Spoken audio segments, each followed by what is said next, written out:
Good morning from the heart, March 28th, asking to give. Mark 10:45, the Son of Man did not come to be served, but to serve. Christ was continually receiving from the Father that he might communicate to us the word which you hear. He said, is not mine, but the Father's which sent me. Not for himself, but for others. He lived and thought and prayed. From hours spent with God, he came forth morning by morning to bring the light of heaven to those who heard him. Daily he received a fresh baptism of the Holy Spirit. In the early hours of the day, the Lord awakened him from his slumbers, and his soul and his lips were anointed with grace, that he might impart to others. His words were given him fresh from the heavenly courts, words that he might speak in season to the weary and oppressed. Christ's disciples were much impressed by his prayers and by his habit of communion with God.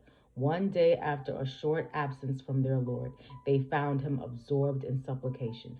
Seemingly unconscious of their presence, he continued praying aloud. The hearts of the disciples were deeply moved. As he ceased praying, they exclaimed, Lord, teach us to pray. In answer, Christ repeated the Lord's Prayer as he had given it in the Sermon of the Mount. Which of you, he said, shall have a friend, and shall go unto him at midnight, and say unto him, Friend, lend me 3 loaves, for a friend of mine in his journey is come to me, and I have nothing to set before him. Here Christ represents the petitioner as asking that he may give again.